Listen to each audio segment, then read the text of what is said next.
Hey, and welcome into the Big Ten Huddle. I'm your host, JR, and got a lot to talk about going on in the Big Ten. Got my guy, Zach. We're here with me tonight to talk about all of it that's going on. Zach, have you had anybody screaming fraud at you lately, and were you tempted to respond with your thoughts to that person? Maybe in the stands, in the crowd, maybe you were on a field in a stadium. Has that happened to you or occurred to you recently? I have certainly, I think, been called a fraud in the past. Not true. Not true. It's not true, Zach. I Don't appreciate believe it. that. I appreciate that. Here's the thing: if you're paying to go to a game just to yell that someone's a fraud, like there are better things to do with your life. Stop being a jerk. Go home. Be with people you love, and let the head coach that you think is a fraud actually do his job. Like maybe just do that. He wasn't even losing either. I mean, one team has to lose in this, but it's the spring game, dude. Yeah. Uh, yeah. Yeah. If you're not sure what we're talking about, there was a video going around social media where allegedly a fan was screaming at James Franklin, calling him a fraud, and James Franklin obviously did not appreciate that and confronted the fan, and it's that was kind of the I entire video. I don't even understand what the point is. Like James Franklin, sure, maybe he's not a championship level coach, but like, what is he fraudulent in? Yeah. Like, is he not actually coaching? Like, I, I mean, Yeah. he's not immune from criticism, but this is just stupid. Like, be better fans. That's my take. Yeah, it was weird to me. I mean, I think he's a properly rated coach. He's barely within the top 10 in most places, and he's a top three, top 14. He's in the top five every single year. Just went to the Big Ten championship last year. In the Big Ten just about every year, and the Big Ten's the second best, or if not the best conference. And if you ask me, it's the best conference in college football. But Hmm. others would disagree, and that's fine. But yeah, so we got Philip here with us. Says ILL, INI, and then he asked us real fast. He says, "Would you draft Shador?" Zach, would you? I would have drafted him third round or probably end of second round or lower. Mm, makes sense. How about you? All right. I, you know, if I was a GM, no, I probably wouldn't have. Mm. There were other quarterbacks I could have went out and got. Yeah, that's fair. The talent isn't that special to me to deal with all the media drama and everything I think that's else. And I'm fair. not trying to disregard him or, you know, talk bad about him. It is what it is. So, Yeah. all right, we're going to get started with the show. We appreciate everybody being here with us. Got a lot to cover. We're going to talk about two portal additions, one to Penn State and Trebor Pena, another one to Illinois and Carter Hewitt, which, by the way, Carter Hewitt, awesome mullet. If you are a mullet enjoyer, go look for Carter Hewitt online, and he has an excellent one. Going to talk about the Michigan spring game and also what teams next year in the Big Ten could find themselves getting a first round draft pick that did not get one this year. Finally, we'll end things with our winners and losers in the Big Ten in the NFL draft, and then my take on why the SEC getting the most draft picks isn't as good as maybe some SEC fans think it is. So we'll get to that there at the end. But we are going to start with the big news of the weekend. Penn State adds Trebor Pena to their team. Zach, there's a lot of people talking about how this kind of makes them, solidifies them as national championship either favorites or up there to be favorites. You and I talked about it as if he wasn't going to Penn State because he was supposed to take Hmm. the trip to Miami. He does not take that trip. There's a lot of rumors. Penn State paid up. Miami decided to use their money elsewhere. Yada yada yada. Whatever happened, Trebor Pena is now going to be a Nittany Lion. I stand by what we said. I didn't think it would be the worst loss in the world, and I didn't think this would be like, you know, the best thing ever. Like this wasn't Caleb Downs to Ohio State, in my opinion. Hmm. No offense to Right. Trevor Pena, but he's not that level of talent. Very good wide receiver in a position of need for Penn State. Don't get me wrong, but he's not quite that level. I shouldn't even say not quite. That's disregarding Caleb Downs. He's not at that level. But this is still a huge addition for Penn State. People are giving Penn State a lot of credit here. What are your thoughts on the addition of Trebor Pena? And then does this make Penn State a national championship favorite to you? Favorite? No, because I think you and I are probably in agreement here that it's probably more about Aller than it is about the receivers. But I do think it is the biggest thing they could do, right? He was the best receiver in the portal that they could get. They add him to two other transfer receivers who are, I think, upgrades from the receivers they had a year ago. And now Aller has no excuses, right? But Penn State still has questions. They do lose Abdul Carter. And while they do have a lot of guys coming back, that is a question about the defense, especially with Knowles reshaping that defense. And there's Aller's development. But I think the big thing here is that we can no longer say, well, Aller doesn't have receivers. He's got 3 new ones. All 3 of them, I think, are upgrades to, I think, underrated guys. Like Trey Wallace and Amari Evans weren't terrible. But they weren't like these 3. I think it's instant improvement over those 2 guys, I think. Yeah. They're going to go to Power 5 teams. Correct me if I'm wrong. They're going to go to Power 5 teams and play this year. Maybe not start, but they're going to get playing time this year. So yeah, it's not like these are group of 5 backup type players, right? Yeah. But I do think it's an improvement across the board. So now Aller has no excuses. That would be my takeaway. The other thing is, if you're going to call Franklin a fraud, like we were alluding to, this completely destroys that argument, I think, because he went out, he did business, and he got a guy that they coveted and was being enticed and wooed by other big time programs. I don't care what Miami says about, well, they're going to invest their money elsewhere. You still beat Miami, and they're throwing bags at people left and right. And so I think it's a big pickup for Penn State. I think it's a big recruiting win or transfer portal win for James Franklin. And I do think it helps, but I still don't think it screams, oh, Penn State's the team to beat. Yeah, no, I agree with you. I totally agree. A lot of this is on Aller and his development. Even if the wide receivers are an upgrade, he still is somebody. I mean, we pointed out with Chris in the Penn State video that I did with him that this Aller has a bit of a tendency to not throw downfield at times. I think he looked better in doing that last year. So I do think he's growing, and I think the potential is there. I'm just saying it has to continue to grow and continue to develop. And also, James Franklin in big games, is he going to make the correct decisions? Is he going to make the right calls? He beat Boise State and he beat SMU. Well, guess what? Those weren't games that came down to the wire. So as far as I'm concerned, you need to you need to win these big games, especially the one against Notre Dame where you had that game essentially locked up if you could just move the ball down the field.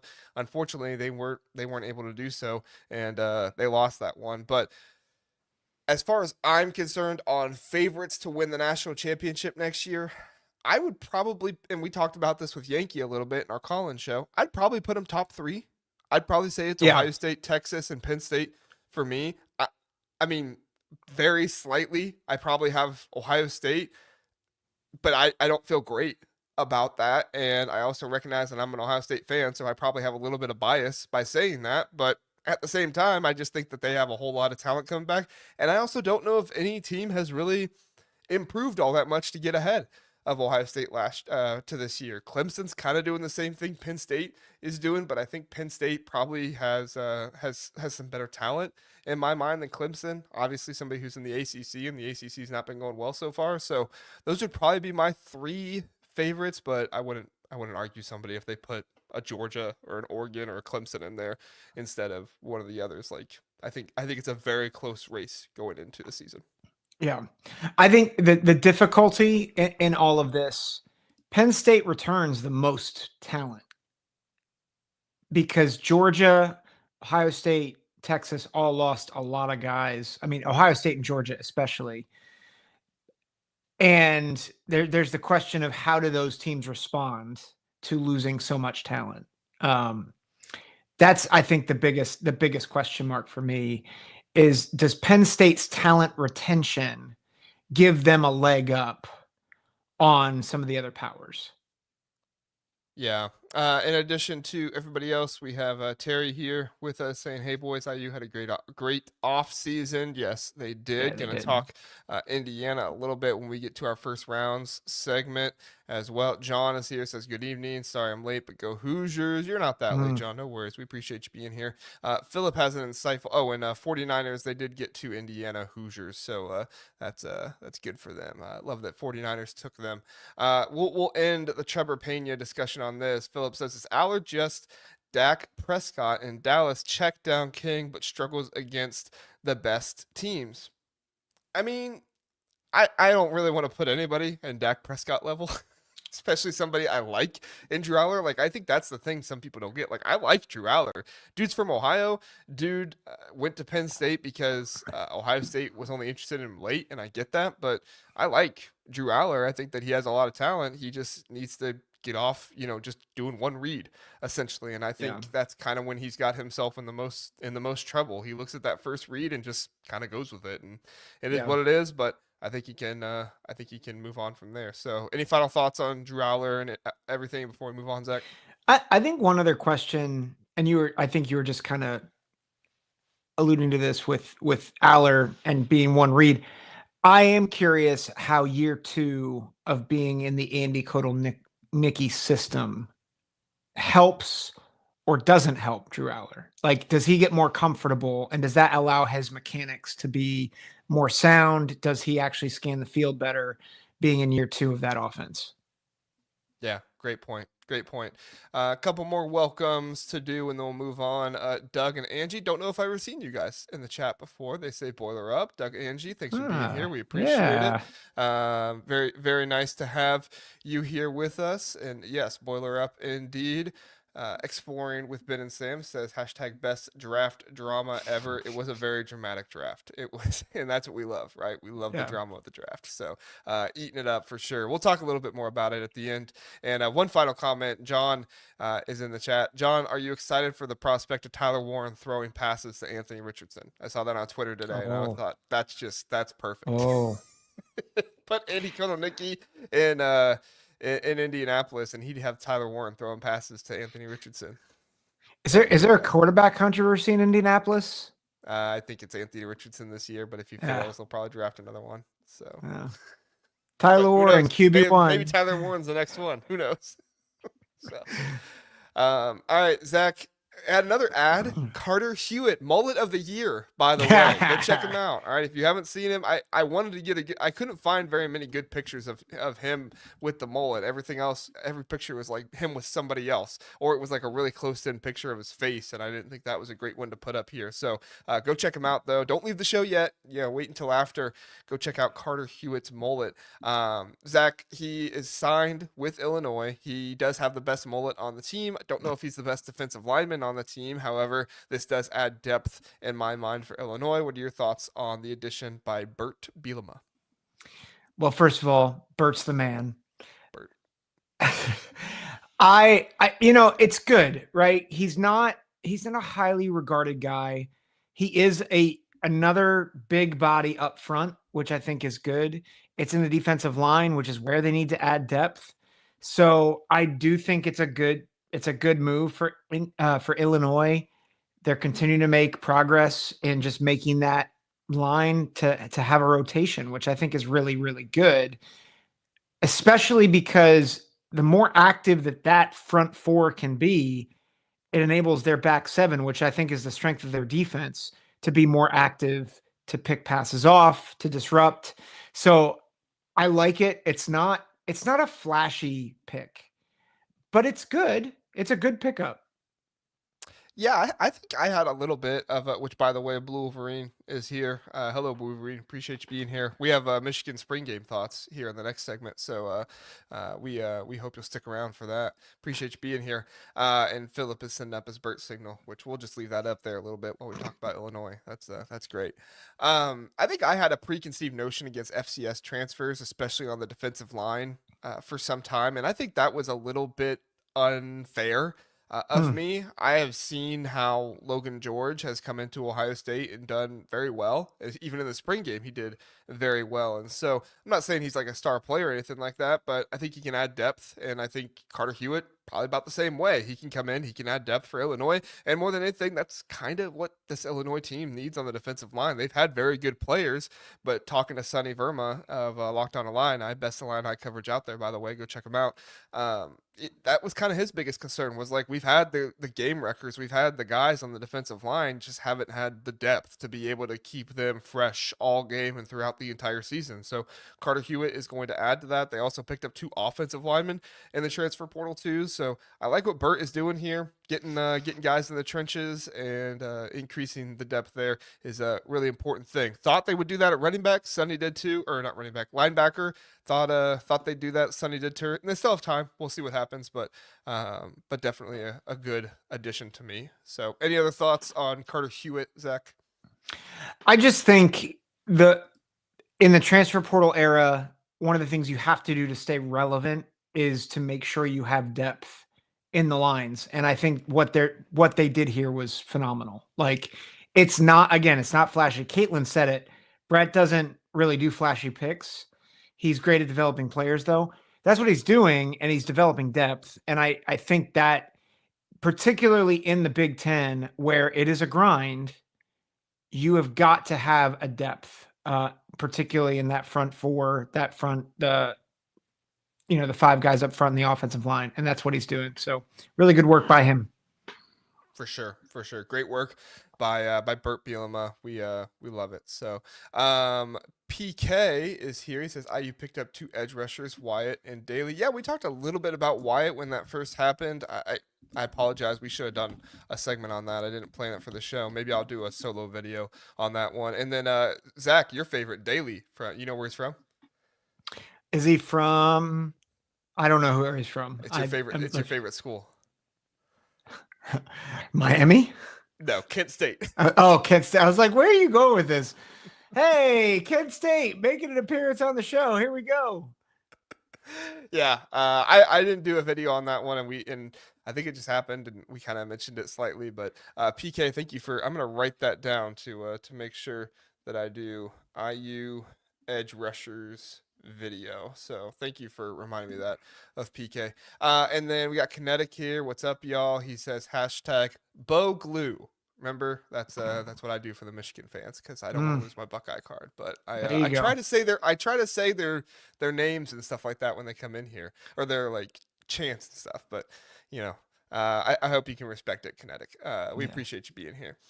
Speaking of Bo Glue, we got the Michigan spring game takeaways to talk about here, Zach. The Michigan spring game put you to sleep, Zach. So your takeaways are okay. Just to clarify, I was trying to watch it today, I did watch. I watched, but I preached a sermon this morning, and when we preach a sermon, then you got to take a nap, and that's what I did. It's basically in the Bible, so yeah. No, Sabbath I'm just messing. I'm just messing with you. No, Zach watched the spring game, as did I. It was a fun watch today. I was really intrigued by Bryce Underwood. Let's start with some takeaways, non-quarterback related, because I think quarterback's the biggest thing that everybody wants to talk about here. Non-quarterback related takeaways, Zach. I have some, but I'll let you go first. So if you have any that are the same as mine, you can go ahead and take it. Defense is still really good. Really good. Right? Really good. The defensive line, they lost 2 first rounders, two top 13 picks, and a 3rd rounder. You wouldn't be able to tell with the way they performed in this spring game. And granted, I know that there is a little bit of an defensive line mismatch. But these offensive linemen are in year 2, man. It's not like this is a completely new offensive. They're switched around a little bit, but still, these are guys that came back. Right. Well, and that's actually another takeaway. I actually felt like the offensive line at times, I thought actually did a pretty good job, particularly in run blocking. I still think pass protection is a concern, but I thought there were times where they were able to open up holes for the backs. That probably another one, and we've talked about the running backs, Haynes and Marshall. But they have several backs. I'm trying to remember who their 3rd back is that scored. I'll have to go back and look. But I think I think the defensive line is going to be really, really good. Rayshon Benny, I think, is a name. He was already having some great reps a year ago. That dude's going to be a stud. And Yeah, I he's just ready. think, yeah, like he's the next great one, I think. Kapana, that's right. Thank you, Kinetic. Um, they have they're 3 or 4 deep at running back, and their top two are legit, maybe the best tandem aside from Penn State in the conference, if not the country. Like they are for real. And so I just came away thinking like even if the pass game doesn't completely gel, this is a team that I think can be 9-3, 10-2, and be a playoff sleeper at least.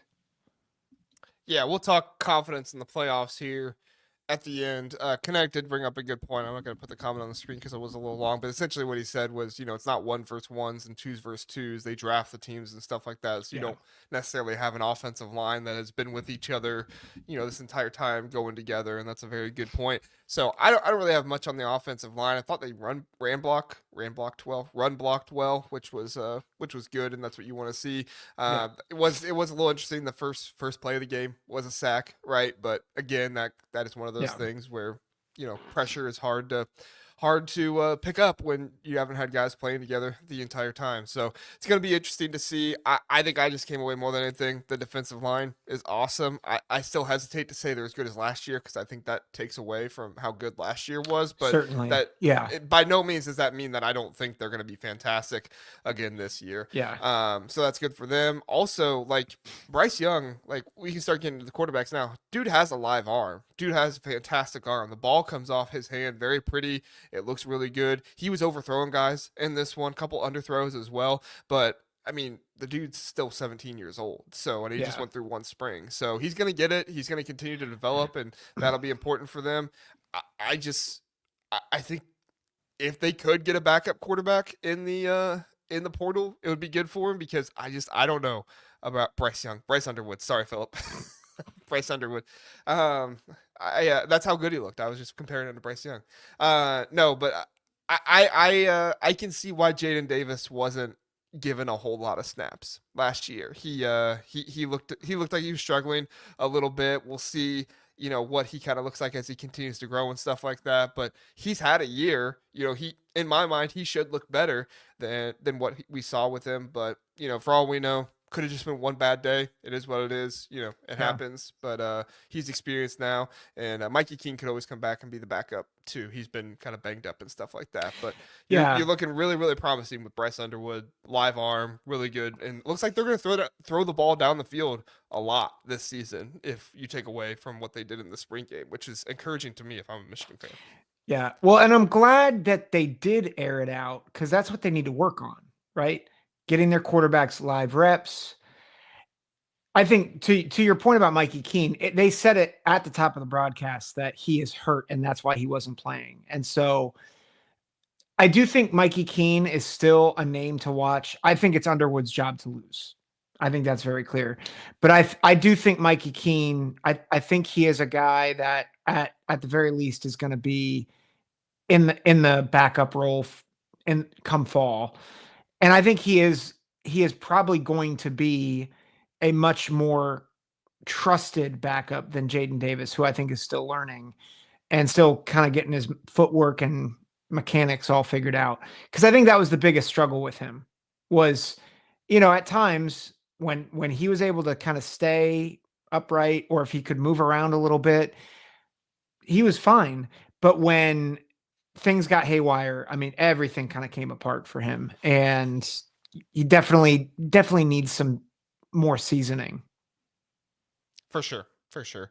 We'll see how it goes. I think ultimately at the end of the day, if we're taking away what we learned about this team from the spring game, and I know I've talked to some Michigan fans, and their expectation is to contend for the playoffs at the very least this year. They want to make the playoffs, obviously, which I don't think is a bad goal. You should have that goal. Yep. Even with a true freshman starting quarterback, you have a defensive line like this. You don't want to waste that. You want to get to the playoffs or at least contend for it. So, my confidence in them being able to go to the playoffs next season, I'm feeling fairly confident in that. I wouldn't say I'm not confident. Like I think they can do it. I think a lot of it just hinges on Bryce Underwood and how they start the year. If they can come away with a win either at Oklahoma or at Nebraska or at both, I mean, this is going to set them up very well for the season. That schedule is favorable. It's something that, they have Ohio State coming home this season as well.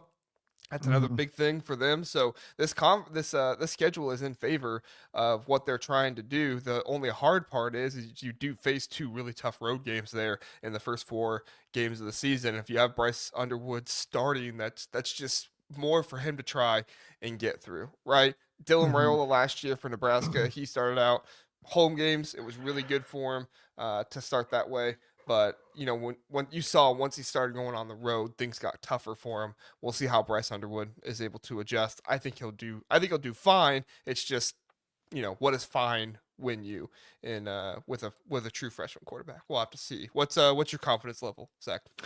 I mean, if we're putting it out of 10, I would probably say either I'll say a 3 or 4, which is going to sound low. But here's I think Michigan's struggle. Like at Oklahoma is tough. Even though I think we both would say that Michigan is probably a little bit more talented than Oklahoma. It's a road game, game 2 of the season. Yeah, I do want to see what the John Mateer guy is Yeah. like. Yeah. Um, but yeah, I still think they're more talented. Yeah. And then at Nebraska is, I think, a tough game. I think at USC could be really tough. I think nobody thinks of USC as a threat, but I mean, if you listen to Lincoln Riley, his confidence, he seems way more confident now than he did a year ago.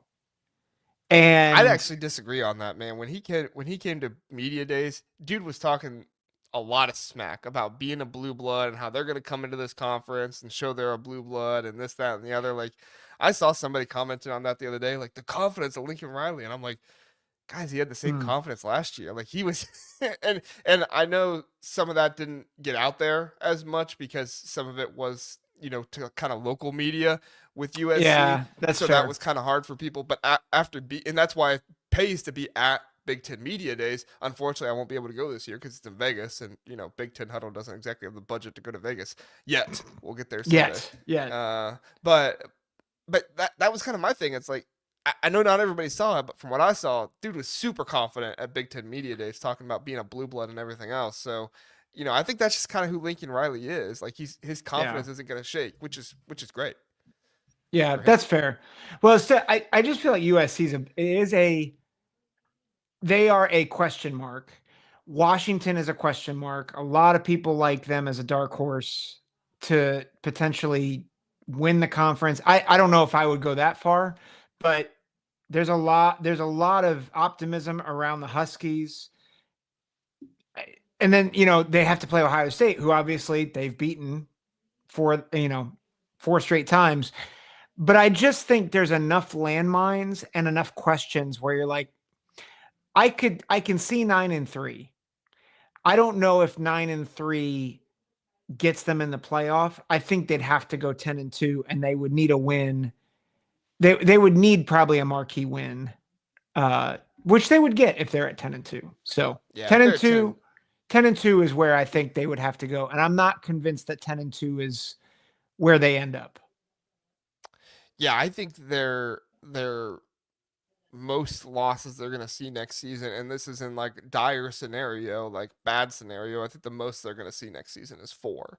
Yeah, Which, if that's your dire scenario, and I would even say like that's Ohio State's dire scenario too. Now, one I would say might be a little more likely than the other one, but still, like that's kind of the situation you find. Is also Ohio State tougher schedule, but still, like that's kind of my thought process there. I have no problem if Wolverine fans are confident in their team. yeah, they should You be. have much more talented quarterback. He's young, but he's going to grow throughout the season. You're going to see sparks this season. Defense looks to be just as good as it was last year. Collectively, maybe not just on the defensive line, but at least collectively. So we'll see how it works out. But yeah. So anything else on Michigan before we move on, Zach? No, I just think I think Sharon Moore is doing a really good job. I know you and I might disagree on more, but I think he's doing a good job of developing. But I think again the quarterback position, it's going to be interesting to see how that shakes out. If he shows it this year, I'll change my opinion. I just got to see it this year. So Yep. if he shows it, I'll give him his props. Thanks you, Blue Wolverine, for reminding everybody. Please do like the video. Appreciate that. And then member for a month. There we go. We appreciate the ATM emoji there. Thanks, Blue Wolverine. Appreciate you being here. Yeah, thanks, man. We appreciate it. All right, Zach. Oh, he just Which gifted five memberships. Oh, got some memberships gifted. Thank you again, Blue Wolverine. Gifted Yeah, we 5 appreciate memberships. it. If you got a membership from Blue Wolverine, please remember to say thank you in the chat. Very nice, and we appreciate Blue Wolverine and his generosity doing that. All right, Zach. Which Big Ten teams could have a first round pick in 2026 that did not in 2025? I have 10 teams here that I'm going to list off, and I'm going to play a little game here with it. I'll Oh. give you the team. I'll give you a few players that are a possibility. So, fans might have more players listed, but these are a few that I came up with. If you are somebody that thinks of another name, please do put it in the chat. But and then I want your rating from 1 to 5 on if you think this team will have a first rounder next year or not. 1 is no way, you're crazy for even talking about this team. 5 is, oh yeah, no doubt, they're getting a first rounder out of somebody. So does that make sense? Yep. Yep. Okay. All right. My first one I will bring up to you is let's go Illinois first. Illinois, Gabe Yakus, Luke Altmaier, 2 of the guys that could do that. Obviously, there could be more, but those were the 2 I wanted to highlight. You're rating 1 to 5 on Illinois. I say, are the Scott brothers? Would they come out next year? I think Xavier Scott comes back, or yeah, he would come out next year. Yeah, I would say a 3. Okay. I think if one of the Scott brothers comes out or Altmaier, I think Jacobs isn't in the right position, and I don't think he'll test well enough to be first round. Altmaier is an interesting case because I don't think he has a lot of buzz, but I think he could play his way into it, especially if he has a good year. And I think if he puts a lot of tape, quarterbacks can really be at a premium. And we've seen that, this past year is probably an outlier, but in other years, we've seen quarterbacks fly up the board that you don't expect because of how they play and then how they test. So I would say 3 based on that. Okay. John says Ari Wasserman did an early mock draft and only had 1 Big Ten QB going in round 1. Yeah, I mean, show me Ari Wasserman's mock draft before. I'm sure he had James Pierce going number 1. It's like, Yeah. I don't know. I'm not trying to dog Ari Wasserman or anything like that, but it's also like, Yeah. It is what it is. So, Caitlin says I could see Xavier Scott. Maybe Altmaier got a 6th round grade this year. I don't know if he could work all the way up to first. Yeah, it'd be a little bit of a reach. I think Gabe Yakus is probably the more likely one. I think he had a 2nd or 3rd round grade for. Did he really? Came out this year. Yeah, it was pretty high. But there were guys that had 2nd or 3rd round grades this year that went like 5th or 6th round. So it's like it was just so much craziness. So sometimes you have to actually go through the combine and all that stuff to get all that. All right, let's do Iowa, Zach. Xavier Nwankpa and Mark Gronowski were 2 of the guys I thought of there. Do you see Iowa having a chance to have a first rounder? I've got a big fat 1. Poor Iowa. Yeah. Yeah, I think if Gronowski wasn't in the FCS and he's had maybe 2 years at, in the Big Ten maybe, but 1 year, that's really hard to build. Yeah. And I think just safety, unless if you're elite, you're rarely going to get first round buzz. Yeah. And that's nothing against Xavier Nwankpa. It's just safety position. So. Yeah. All right, USC, Zach. Some ones I thought of and I saw on a few big boards and stuff like that close to the first round. Makai Lemon, Jaden Mayava, and Anthony Lucas, former 5-star, should be starting at edge for them this year. Oh man, I'll say I'll say 2. Yeah. Because I think Lucas and Maeva, well, and Lemon, they're all in premier positions, but they all have to make big leaps. Trojan Fight agreed with you there, but he did just quickly get his comment in there. It's true. I didn't look at it though. I made Yeah. that decision before I saw Trojan's Yeah. his I insight. I do think USC is interesting because they have recruited, some really good players. So Yeah. somebody could pop up, but we'll see. I don't know about Jedemiah. Makai Lemon probably has the best chance there out of anybody, at least from what he's shown recently. All right, Yeah. Zach, big one here. UCLA, Nico Iamaleava. I'll say 4. Oh, okay.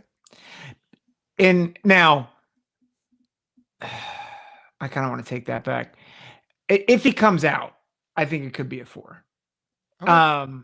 And the reason is because, and we see it all the time, they draft on traits often, not necessarily on statistics, which in some ways is good, in other ways it's not good.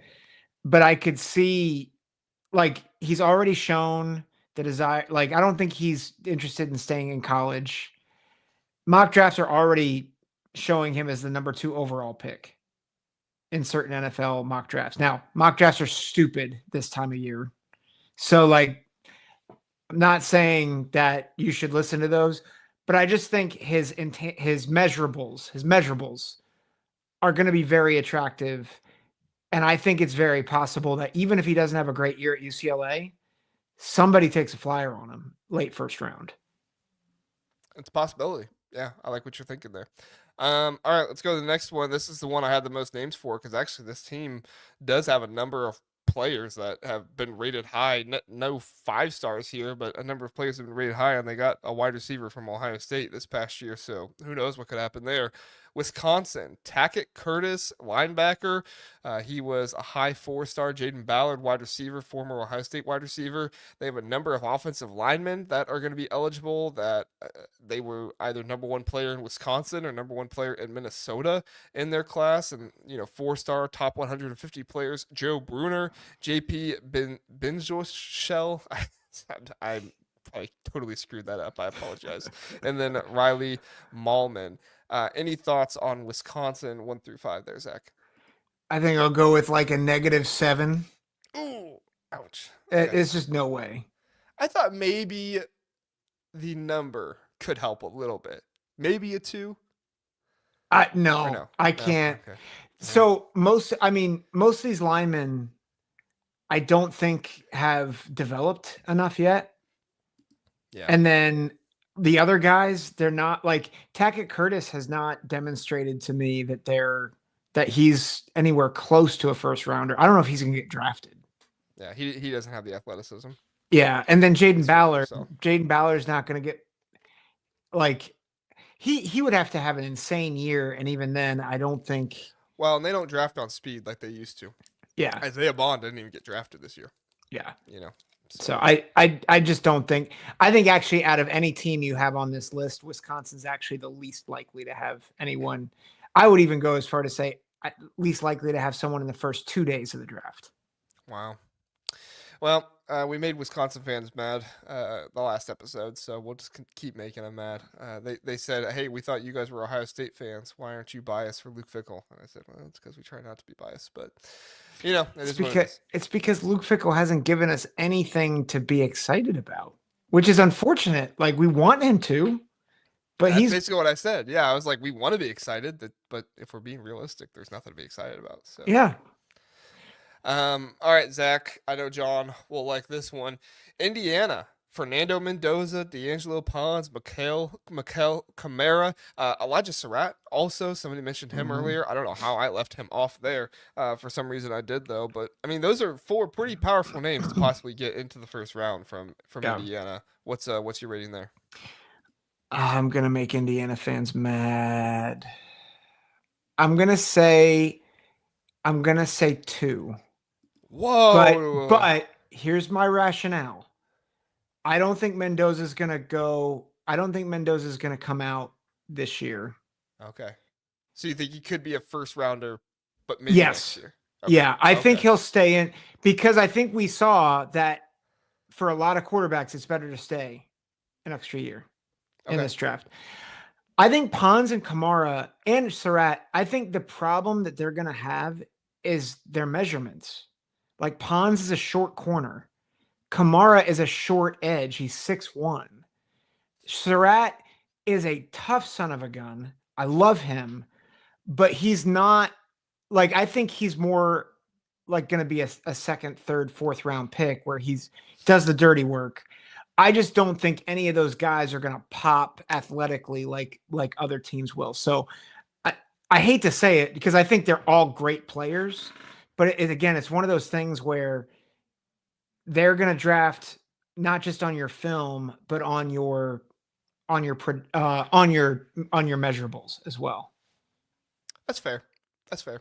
I was a little surprised by the two to start, but I can see where you're going from there. Yeah. John says Aiden Fisher needs some love too. Only reason I didn't put him in there is because linebacker. If you're not a partial edge, you don't typically get up there as much. But John's right. Yeah. Aiden Fisher's gonna get drafted next year. Really good player. Don't think he'll be first round, but he deserves some love for his play and who he is. So yeah, I think Indiana will have a good chunk of day 2 and early day 3 picks next year. Yeah. Totally. Like, yeah. So like not first rounders, but they have a solid roster next year. Yeah.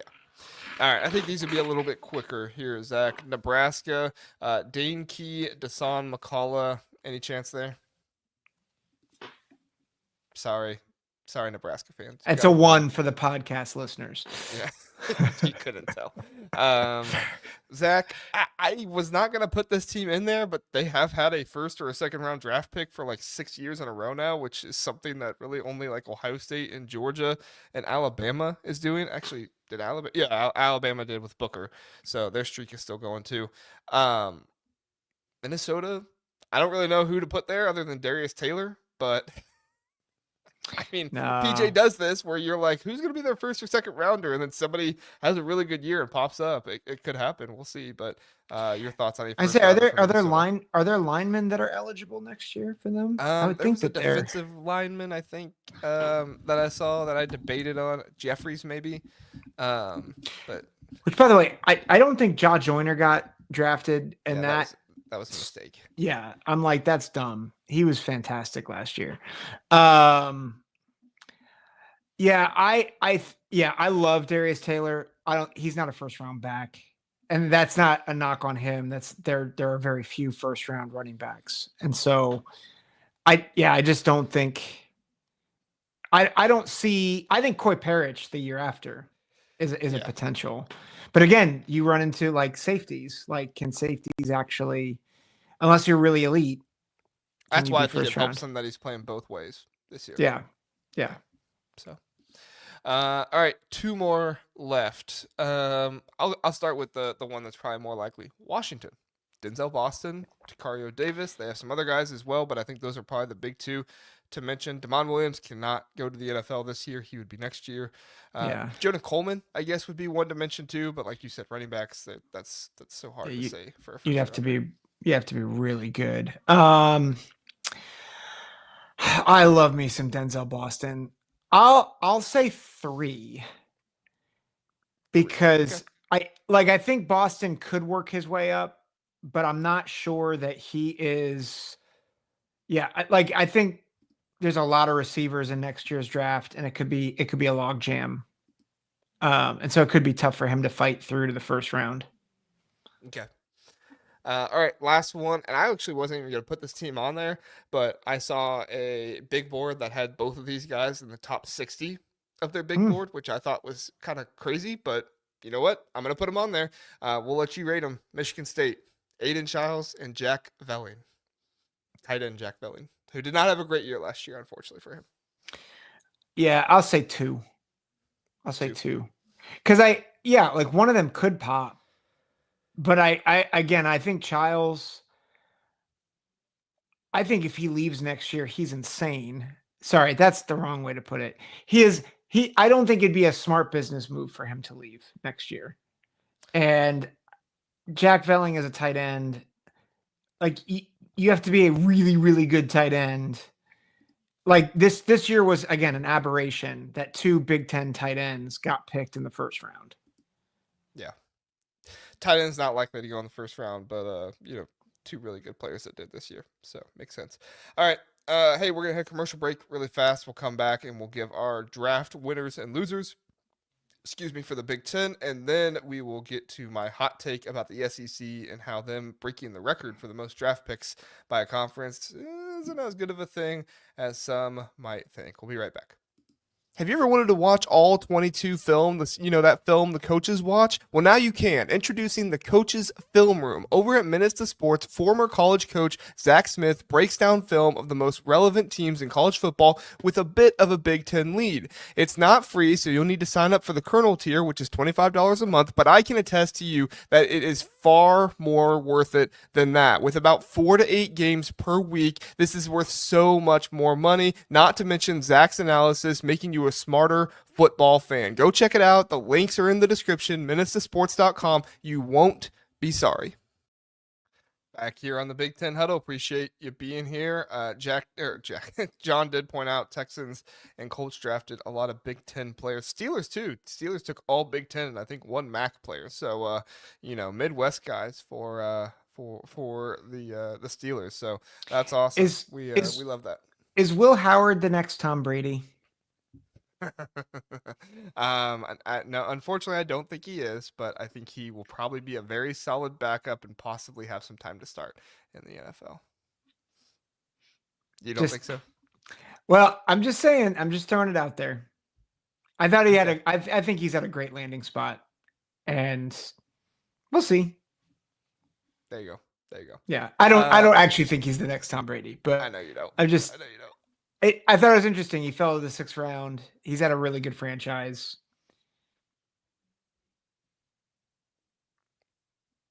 Oh. Uh-oh. There you are. Okay. Yep, you're back. That was weird. Oh, all right. Yeah. Sorry Let's just do our...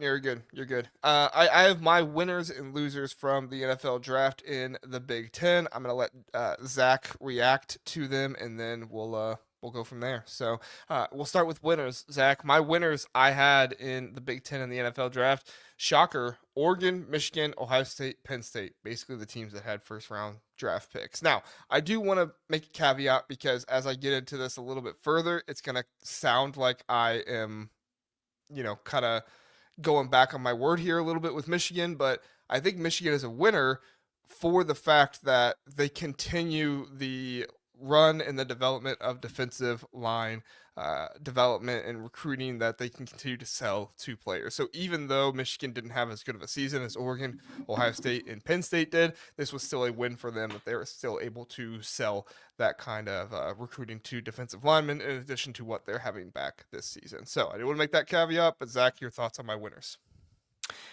Yeah, I mean, I think it makes sense that they had the most first round picks. They had the most overall picks. I think Oregon had 10, right? And I think it's a big deal. It's especially a big deal for Oregon, who I think is trying to establish themselves. The one thing I would say, like you said, Penn State, surprisingly, like they had several first round picks. They only had 5 total, which I think, again, it goes to that idea that they had a lot more talent retention than Ohio State, Oregon, and Michigan. Michigan had 7, Oregon had 10, Ohio State had 14. But I think we're giving them the winners because they had 2 picks within the top 14. So it makes sense. Right. Yeah, and then they were able to hold on to all that talent as well, still get guys drafted, and they still have a ton of talent coming back. So, I mean, it kind of continues to go in line with what Michigan and Ohio State did the past 2 years. So Penn State continues to kind of be in that motion there. And then also Ohio State. I watched an entire draft recap episode for college football. I just have to mention this. Sorry if I'm a homer, but they went throughout the entire first round recap and never mentioned this, which was crazy to me. But Ohio State has had 6 first round wide receivers in the past 4 years. Like, it's insane. That's absolutely insane. It's to think about and everything else. So Ohio State major winners there, even though they didn't have like the top 15. They did have one top 20 pick, which obviously like that is something that has to be discussed. But they still did get 4 first rounders, and they added their 6th wide receiver draft in the first round in the past 4 years. Just absolutely crazy stuff what Brian Hartline is doing at Ohio Yeah. State. Any comments on Ohio State before we get to the neutral, Zach? And I know not a lot of people love the pick. Was ecstatic that Tyleek got picked by the Lions. I thought that was a good pick as a run stuffer. I also called it on our live show. So I'm just saying, maybe I can be Nostradamus. Probably not. There you go.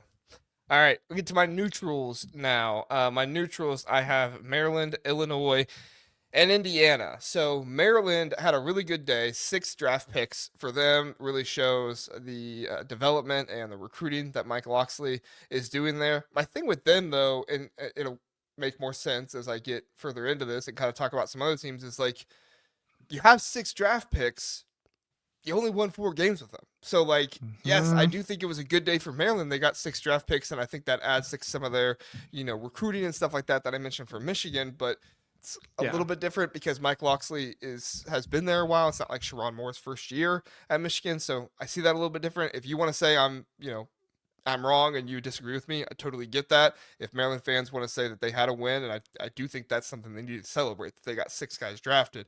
It's just, if you got 6 guys drafted, I would expect more than 4 wins, And I'm not trying to go against Maryland here. I think Maryland, really, really good for them, like I said. But if I'm a Maryland fan, I'm looking at this, I'm saying, man, we just got 6 guys drafted and we only won four games last year. Like, we got to start turning this into success at Maryland, on the football field, which it's not been like this forever. Like, they've had other years where they've won far more than 4 games, so want to give them credit for that. But just this one year, that's my other thing for them. That's why I have them neutral. I lean win, but I have to have them neutral for that case. Yeah, I actually Larry's in the chat, so I feel like I need to be nice to Maryland. I actually Larry's a big boy.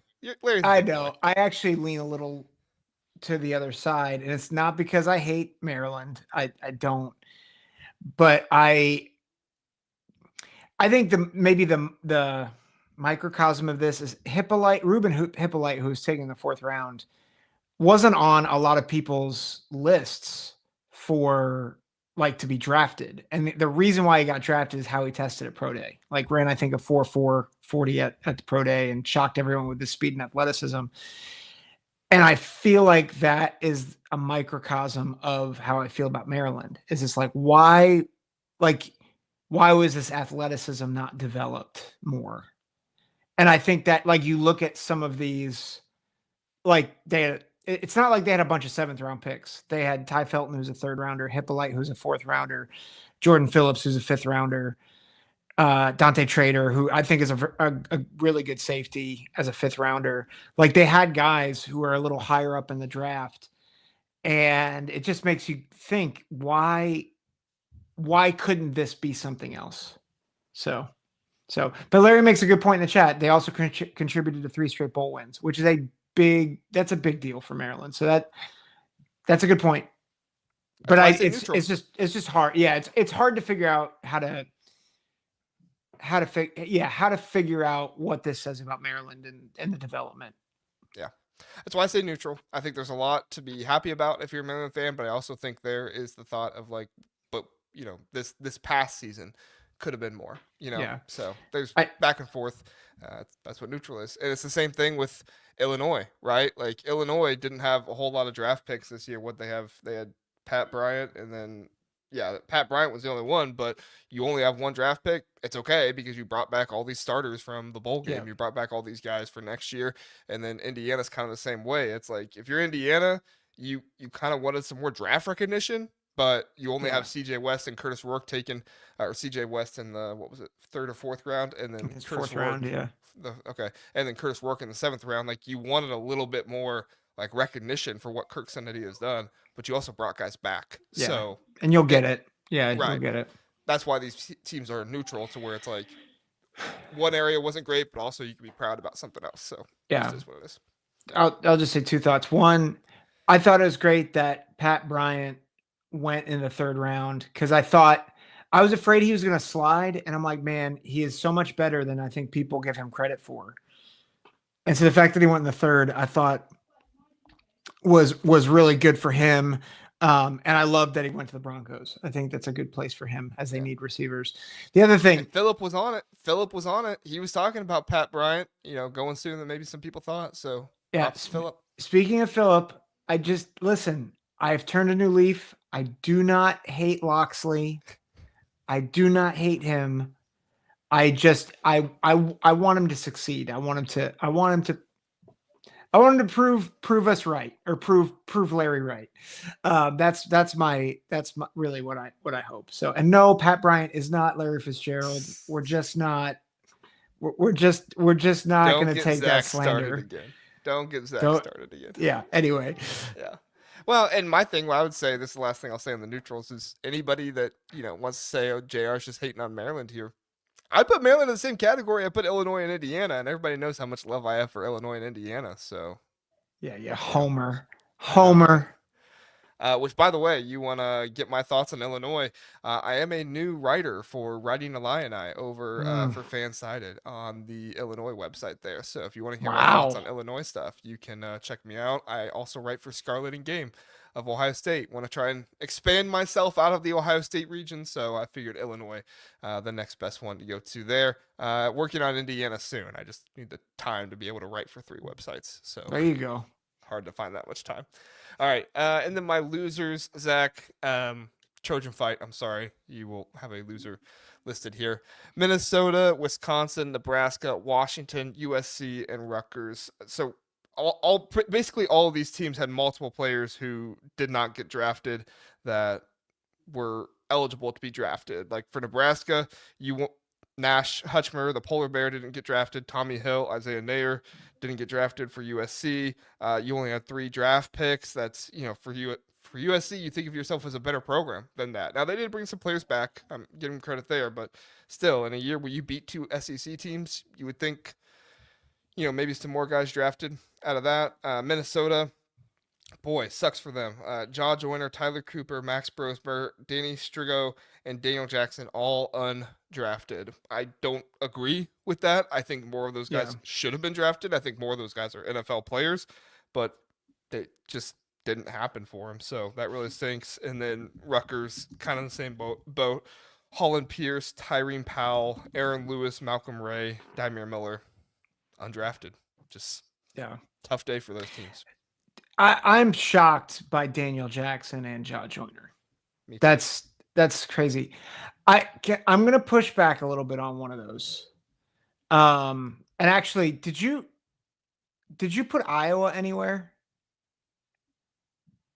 No, because Iowa had Caleb Johnson drafted really high, but the rest were kind of 5th and 7th rounders. So I didn't think that was good enough to be a winner, but I didn't think it was bad enough to be. I guess I probably should have put them in the neutral.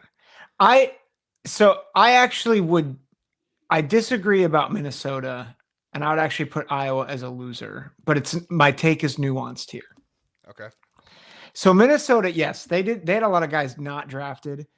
And I'm not trying to insult Minnesota. I'm just saying like it stinks because I think these guys are NFL level players. They didn't get drafted. Yeah. And maybe I'm looking at it a little differently. For Minnesota, I think the fact that they got another guy in the top 2 rounds is actually a big deal. Like, and I know Ursary was looked at as a 1st-round pick, but the fact he's going to anchor a line where CJ Stroud's the quarterback, like I think that's a big deal. And they also got a 3rd-round pick in Justin Wally. And so like they got picks high in the draft, which I think that does matter, especially for program perception. So yes, a lot of guys didn't get drafted, but they did get another straight year. You mentioned it. What is it? 5 straight years, 6 straight years where they've had a 1st or 2nd round pick? Yeah, 5 or 6. I think that's a big deal for the perception of the program. And so that's why I'm like, I agree that it's disappointing that those other guys didn't get drafted. I do think, though, that matters. Here's my take with Iowa. Iowa, their first pick was in the 3rd round with Caleb Johnson, which I think is a big deal. Like that's Go great. look at casual Big Ten's jersey swap on that one. Fantastic work. Jersey Oh, swap I'll have to by look at casual that. Big Ten. Oh, It's literally the same but exact jersey. You just put the Steelers logo over the other one. good work. Good work, Kent. Good work. Here's my issue. Iowa is a predominantly defensive school, and their only defensive draft pick was in the 5th round. Yeah. No And Sebastian Castro, no Jay Higgins. Jamari Harris, who left the team early with an injury so he could yeah, preserve his draft stock. Like, that's wild. yeah. And like, if that's what you're going to sell your program on, and your only draft pick is a 5th rounder, and everybody else isn't. Now, they had Cooper DeJean the year before, and he just made a pick 6 in the Super Bowl. So like, I don't think you lose your perception overnight, but it is a concerning trend. Yeah, I can see that. I did think it was funny. Yaha Black on the CBS Sports app is listed as a cornerback. He's like 320 pounds. Obviously, it's just a typo, but I was like, Uh-huh. I posted that picture and somebody was like, "Wow, a 320 cornerback. Nobody's gonna get a release on that guy." I thought that was really funny. But if they can, then he's gonna get roasted and Yeah, he's toasted. cooked every time. So Yeah. no, I think you make good points. I could see putting Minnesota in the neutral instead of the loser. That is big for them. They keep that streak going. There were so many players here that I thought should have been drafted. Yeah. And it really upset me that they weren't drafted. So Yeah. it's unfortunate I for am Minnesota. I think Daniel Jackson's one of my favorite receivers, and I can't believe he didn't get picked. Yeah. Yeah. John saying people were hating on the Pat Bryant pick on Twitter. Don't listen to stupid people. They got to check out the Big Ten Huddle. All right. Yeah. They also probably think the SEC is the better conference. Stupid. Yeah. Tell them listen to the Big Ten Huddle. Yeah. All right. That's all I got. Anything else NFL draft wise before I get to my SEC slander? My dad and I, we were talking about this today. So my dad lives in Colorado.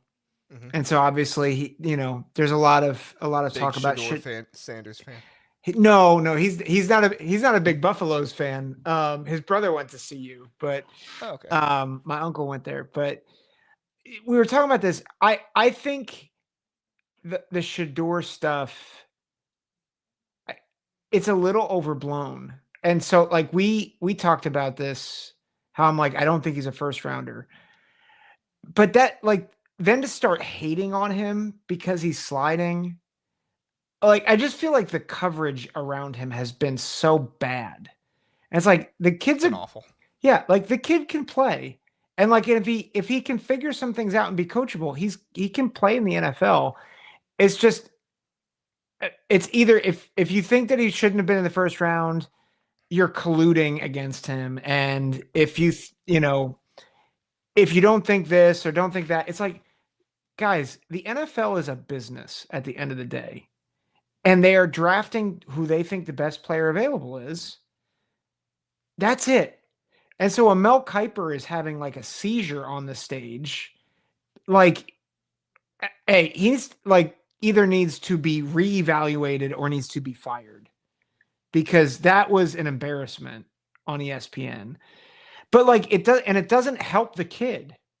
It doesn't help the guy who's being drafted or who hopes to get drafted.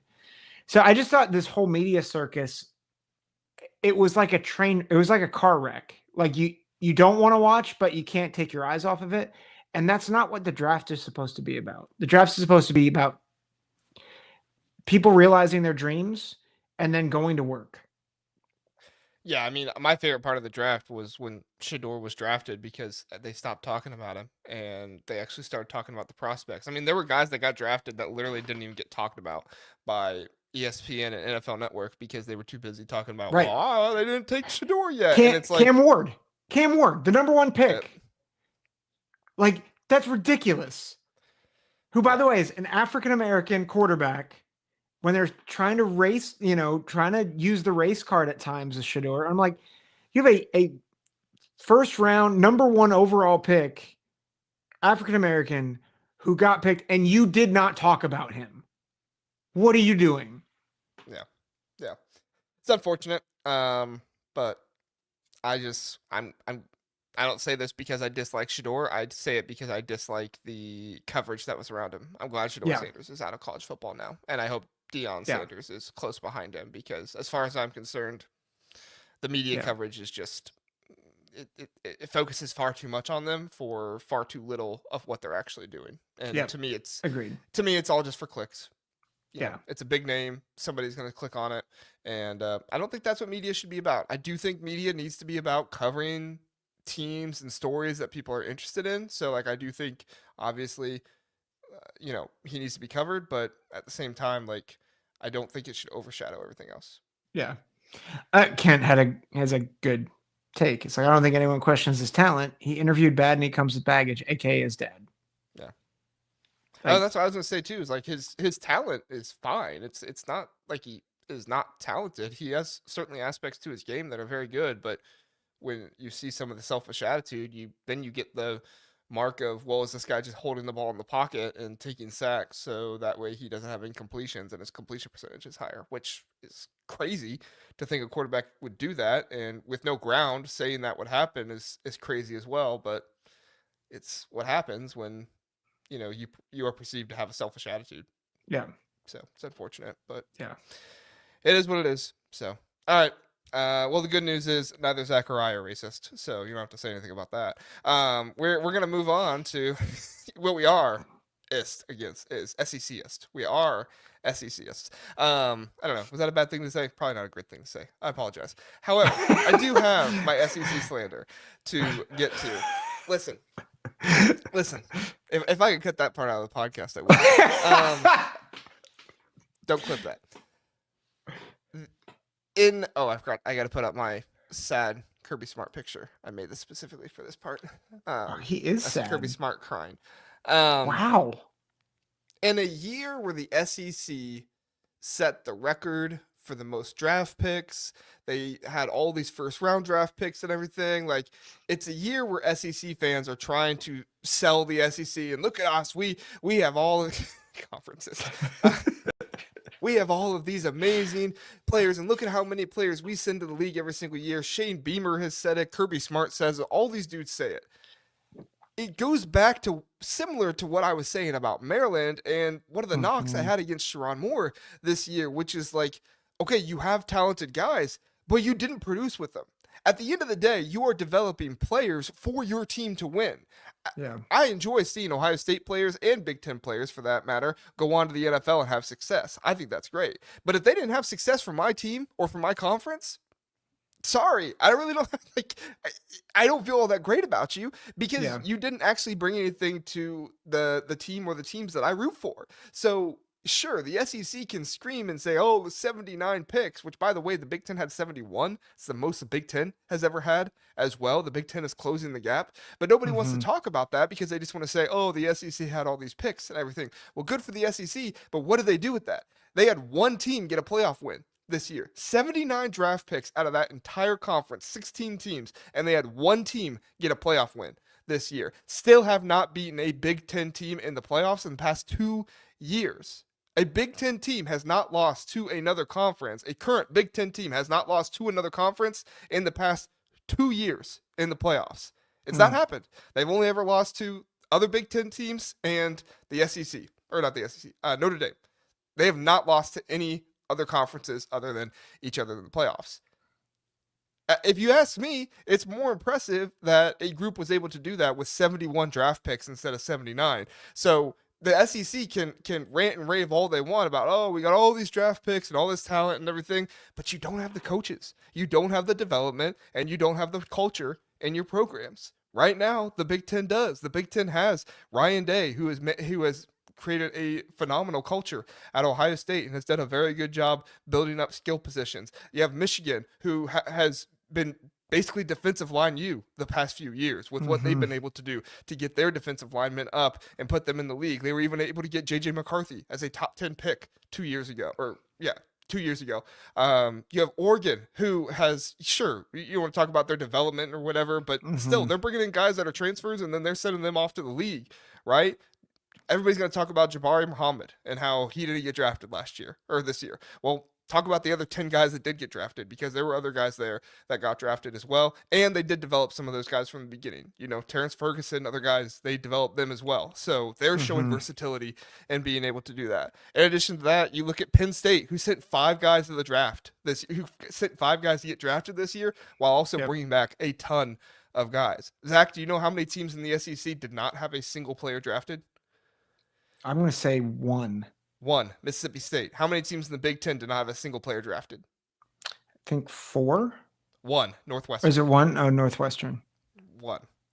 So, like, people can say, oh, well, the Big Ten just has more teams and yada, yada, yada. Well, maybe the Big Ten should have had more teams not get somebody drafted, but they didn't, because they still have good teams. They still have good coaches. And at the end of the day, these players are winning games for their teams and not just going off to the NFL. For Shane Beamer to say, well, we have more draft picks, and for Kirby Smart to say, oh, we got the most NFL talent. And guess what? NFL talent doesn't always win you national championships if you don't have the coach to do it. Nick Saban is retired. The best coach in college football is no longer in the SEC. Kirby Smart is regressing. He does not have a handle on his team, as we pointed out, or as Jack pointed out on his show, and we reiterated here. Like, he does not have a handle on his team anymore. So as far as I'm concerned, the SEC, this crap about, oh, they're the best conference because they have the most talent, bull crap. You got to win with that talent. You want to have that talent? Sure, win with it, and then you can call yourself the best conference. It's not, though. It's the Big Ten, best conference. Zach, your thoughts? What a rant. Thank you. It's like one of the best rants I think we've ever had.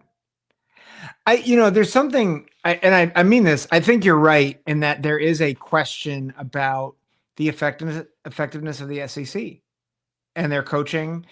One of the things that I was trying to, as you were talking, I was trying to figure out if, like, what's it been like from the quarterback position in the SEC. And I thought it was interesting, in particular, like one of the names, and it was in the chat, one of the names that really shocked me is that Quinn Ewers went in 7th round. He's got the tools, right? He has the measurables, but his tape is not great. I think a few years ago, Quinn Ewers might have been a 1st round pick, right? Like you look at a quarterback like Mac Jones, who was picked 15th, and like, not that I'm not comparing the two in the sense that Mac Jones and, like, I think Mac Jones certainly has limitations, but like, he was picked 15th overall. Whereas Quinn Ewers was in the 7th round. And is that just because his tape was bad? Was it because he wasn't developed? Like, how is he? I do wonder if that injury had something to do with it. And that's possible. But Curtis Rourke had the same thing, right? Curtis Rourke had his ACL, which probably dropped him as well. There is a development problem in the SEC, I think, with quarterbacks like and I think you're even seeing it still. Like Jackson Dart, listen, he is a decent quarterback. I don't know if, he was late 1st round for a reason, though. Like, he wasn't going to be a top of the 1st round draft. I think Garrett Nussmeier might be one of the few names next year. If people want to say Carson Beck, that's fine. Go watch the tape. He's not a 1st rounder yet. Like, and I don't know if he ever will be. That was him. Yeah. Like, Carson Beck is not, he's not it right now. Yeah. And I look at the quarterbacks across the league or across the conference for next year. Arch Manning, there's a lot of smoke, there's a lot of hype, but we haven't seen it yet. Like, we've seen a couple games. So they're the kings of the hypotheticals. Right now, everything with Arch Manning is a hypothetical. The dude played well against a group of 5 teams, and everybody wants to say, oh, it's God's gift to quarterback now. He could be. I'm not saying he isn't, or that, he can't be, but let's see it on the field first. Let's see him go out and win a national championship this year. Let's see him go out and, be the best quarterback in college football this year. It could happen, but I want to see it happen first. And then, Lenora Sellers, DJ Lagway, like, those quarterbacks could be. But again, you got to develop them. I'm sorry. If Sellers is trotting out and doing what he did a year ago, that's not a 1st round pick. Yeah, I mean, he's got the raw talent. He just Yeah. have to do it. Same So thing with DJ Lagway. Like these guys have the Yeah. raw talent. It's just, can the Big Ten or can the SEC develop them to be these great players? Like Yeah. they This have to is show it. yeah. And that's my biggest thing with like what Larry's saying here. Like I totally agree with you, Larry, but I said the same thing about Carson Beck last year. What did Carson Beck do this year? Nothing. Yeah. You know? So yeah, I agree with you, Larry. Just got to see it on the field. That's all I ask. See it on the field. Development. Like they have, because and here's the thing. Here's the struggle with what you're saying, and I'm not disagreeing with you, but I think if you look at the numbers, the Big Ten had 17 7th-round picks. And so if you look at how the draft is weighted, the Big Ten was more bottom heavy in terms of draft selections than the SEC was. I think the SEC only had 7. So you can make the argument, well, the SEC is more talented. But I think your point is, but what are they doing to utilize that talent for high-level playoff football? And I think that's even the question, that we're posing, that I'm posing too. Is I think maybe not question, but the thing I'm posing is, I don't think they've developed the premier positions like they used to. Yeah, no, I think you're right. And I think that some of this too is, have the premier positions been there more for the school and the desire to be there and the desire to be great for that school, or have they been there more for NIL? Yeah. And I think Nico is one of the best examples of that right now. Like he was not at Tennessee because he loves Tennessee. He was there because of NIL. Yeah. Fortunately for UCLA right now, they were probably the best offer he had on the table. So maybe you could argue he's for NIL, but he still went somewhere that was home. So yeah. The other thing I'll just point out, where was I going to go with this? Forget it. I had it and I lost it. I had one more thing I wanted to do. If you think of it while I do this, that's fine. So I said I wanted to be consistent, and if I was gonna knock these teams for what I was saying, that I needed to knock Maryland too, and the winners and losers. So, but I gotta knock these teams, Zach. The team with the 3rd most picks in the NFL draft this year out of the SEC, you know who it was? Is it LSU? Ole Miss. Ole Miss. And they beat Georgia. 9-3. 3 losses. 9-3. So, like, you're losing to Kentucky? Yeah. Well, according to Lane Kiffin, of course they should have been in the playoff. Yeah, but sure, but you had 3 losses, and nobody's getting in with 3 losses. The next ones after that, Alabama lost to Michigan, and Michigan didn't have their best players playing in that one. What's Kalen DeBoer's coaching? What is he doing? Like, and this wasn't a team that just everybody left. Like, yeah, some of the really good players left after Nick Saban was done, but there were also really good players that stayed too. It's unfortunate. Yeah. Florida, 7. Like, you had 7 draft picks, and you win what, 5 games this year? So. Yeah, I look at some of these teams that are at the top of the list of the SEC. Maybe these teams are bringing a whole bunch back, South Carolina, Texas A&M, stuff like that. If they are, prove it next year. But at the end of the day, it's not great for them to have all these draft picks and still not a whole lot of success on the field. Yeah. No, agreed. So, all right. Let's anything else on the draft or anything before we get out of here? Nope. I'm good. Okay. All right, everybody. We appreciate you being here. Those are our thoughts, and that's our SEC slander for the episode. Oh, I did want to address one more thing really fast. All right. Philip says, JR, how do you feel about Kyle McCord going before Will Howard in the draft? I thought this might come up, and honestly, I feel like I've addressed it in some ways, but it's been a while, so I'll address it again. I think Kyle McCord's a good quarterback. I think that Kyle McCord had a really good season at Syracuse, and I'm happy for him. As far as I'm concerned, I just don't think Kyle McCord was the right guy for Ohio State. It takes a certain kind of guy with a certain amount of moxie and leadership to be able to be the quarterback at Ohio State. So is Kyle McCord a better quarterback than Will Howard? I don't know. maybe, but he didn't do nearly as well at Ohio State as Will Howard did. And I think some of that is intangibles. I think some of that is leadership. And I think some of that is confidence in yourself. Unfortunately for Kyle McCord, if you believe the stories behind the scenes, he didn't have a whole lot going for him with his dad's relationship with Ryan Day and how that all was working out and stuff like that. So I don't have any problem if people want to say McCord is a better quarterback. I think, like what was it, like 5 or 6 draft spots is funny to say.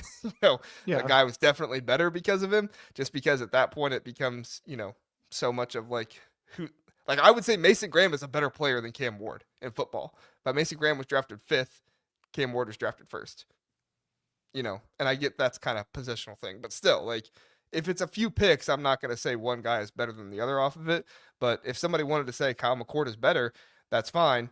I don't really know who the better quarterback is. All I know is Will Howard was the better quarterback for Ohio State, and he won a national championship. Kyle McCord thrived in a less pressure situation at Syracuse, where he was in a system that featured him rather than a wide receiver.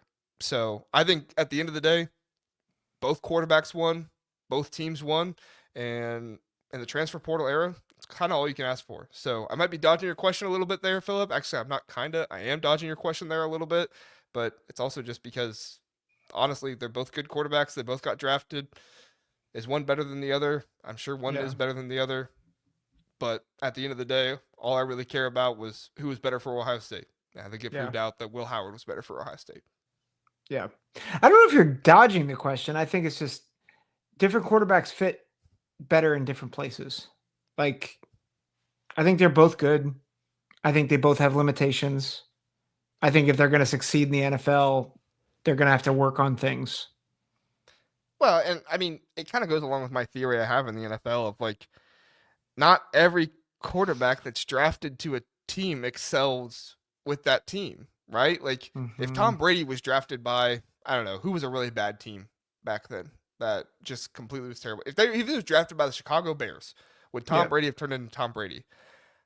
Probably not.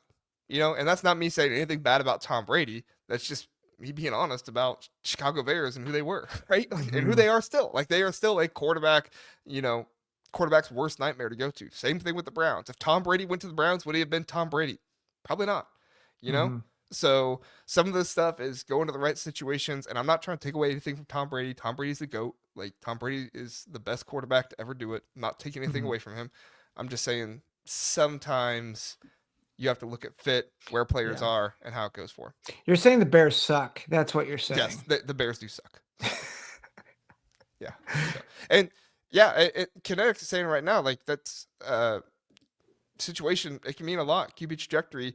JJ McCarthy, I don't know if he's going to be the next GOAT or not, but I think the Vikings were a really good situation for him to go to because, like I said at the beginning, we said it when we were talking about the draft last year. JJ McCarthy needs to go somewhere that has good wide receiver options for him to develop, where he can sit for a year, get better, and then get into the game. Now, unfortunately, that happened because of injury, but still, I think he probably still would have sat for at least a good chunk of that year, if not that entire year, and it would have been good for him because he needed to get used to a new system in the NFL that he wasn't necessarily running at Michigan. And I don't think that's a hot take to say that. I think that's accurate. So, yeah. All right. Anything else, Zach? I think we've done an honest night's work. I think we have to. So, all right, everybody, we appreciate you being here. Thanks so much for checking out the Big Ten Huddle. If you are somebody who also dislikes the SEC, like the video, subscribe. We do plenty of SEC slander here, and we appreciate everybody who comes and joins us. So we'll see you Tuesday night at 9 o'clock, and then there will be more draft coverage on Thursday night with Jeff. I know he's planning something for that, so we'll have plenty to go with it there. So thanks so much for joining us. We appreciate it. Have a good one.